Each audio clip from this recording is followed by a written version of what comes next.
जय श्री राम दोस्तों, स्वागत है आपका शिव पुराण विद्वेश्वर संहिता 21वें अध्याय में। शिवलिंग की संख्या। सूत जी बोले, महर्षियों, पार्थिव लिंग की पूजा करोड़ों यज्ञों का फल देने वाली है। कलयुग में शिवलिंग पूजन मनुष्य के लिए सर्वश्रेष्ठ है। ये भोग और मोक्ष देने वाला एवं शास्त्रों का निश्चित सिद्धांत है। शिवलिंग 3 प्रकार के हैं: उत्तम, मध्यम और अधम। 4 अंगुले ऊंचे वैदिक के युक्ति सुंदर शिवलिंग को उत्तम शिवलिंग कहा जाता है। उसके आधा मध्यम तथा मध्यम से आधा अधम कहलाता है। ब्राह्मण, क्षत्रिय, वैश्य तथा शूद्रों को वैदिक उपचारों से आदरपूर्वक शिवलिंग की पूजा करनी चाहिए। ऋषि बोले, हे सूत जी, शिवजी के पार्थिव लिंग की कुल कितनी संख्या है? सूत जी बोले, हे ऋषियों, पार्थिव लिंग की संख्या मनोकामना पर निर्भर करती है। बुद्धि की प्राप्ति के लिए सद्भावना पूर्वक 1000 पार्थिव शिवलिंग का पूजन करें। धन की प्राप्ति के इच्छुक 1500 शिवलिंग का तथा वस्त्र प्राप्ति हेतु 500 शिवलिंग का पूजन करें।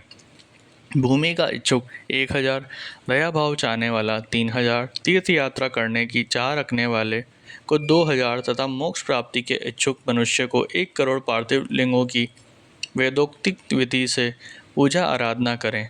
अपनी कामनाओं के अनुसार शिवलिंग की पूजा करें। पार्थिव लिंगों की पूजा करोड़ों यज्ञों का फल देने वाली है तथा उपासक को भोग और मोक्ष प्रदान करती है।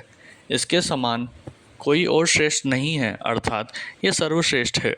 शिवलिंग की नियमित पूजा अर्चना से मनुष्य सभी विपत्तियों से मुक्त हो जाता है। शिवलिंग का नियमित पूजन भवसागर से तरने का सबसे सरल तथा उत्तम उपाय है। हर रोज लिंग का पूजन वेदोक्त विधि से करना चाहिए। भगवान शंकर का नैवेद्यांत पूजन करना चाहिए। भगवान शंकर की 8 मूर्तियाँ पृथ्वी, जल, अग्नि, वायु, आकाश, सूर्य, चंद्रमा तथा यजमान है।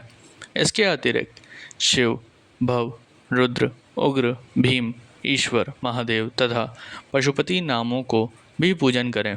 अक्षत, चंदन और बेलपत्र लेकर भक्तिपूर्वक शिवजी का पूजन करें तथा उनके परिवार, जिसमें ईशान, नंदी, चंड, महाकाल, भृंगी, वृक्ष, स्कंद, कपिदर्श्वर, शुक्र तथा सोम है, का 10 दिशाओं में पूजन करें।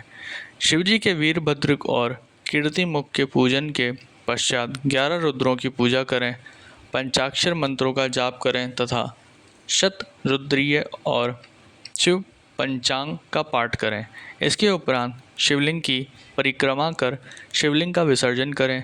रात्रि के समय समस्त देव कार्यों को उत्तर दिशा की ओर मुँह करके ही करना चाहिए। पूजन करते समय मन में भगवान शिव का स्मरण करना चाहिए।